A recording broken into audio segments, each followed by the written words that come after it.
রাসূল সাল্লাল্লাহু আলাইহি সাল্লাম বলেন, মান আহাব্বা সুন্নতি, যেই ব্যক্তি আমার সুন্নতকে ভালোবাসলো, ফাকাদ আহাব্বানি, সেই যেন আমি রাসূলকেই ভালোবাসলো। সুবহানাল্লাহ। এরপরে বললেন যে ওয়ামান আহাব্বানি কানা মাই ফিল জান্নাহ, আর যেই ব্যক্তি আমাকে ভালোবাসলো, কানা মাই ফিল জান্নাহ, কিয়ামতের ময়দানে আমার সাথে একসাথে জান্নাতে ওই ব্যক্তি থাকবে। সুবহানাল্লাহ। তাহলে রাসূলের সুন্নতকে ভালোবাসলেই রাসূলকে ভালোবাসা হয়, আর রাসূলকে ভালোবাসতে পারলে রাসূলের সাথে জান্নাতে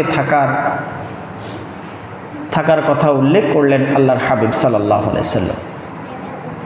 আরও একটি হাদিস রাসূল সাল্লাল্লাহু আলাইহি সাল্লাম বলেন, লা ইউমিনু আহাদুকুম হাত্তা আকুনা হাব্বা ইলাইহি মিন ওয়ালিদিহি ওয়া ওয়ালাদিহি ওয়ান নাসি আজমাইন। লা ইউমিনু আহাদুকুম, তোমাদের কেউ ততক্ষণ পর্যন্ত মুমিন হতে পারবে না, হাত্তা আকুনা হাব্বা ইলাইহি মিন ওয়ালিদিহি ওয়া ওয়ালাদিহি ওয়ান নাসি আজমাইন।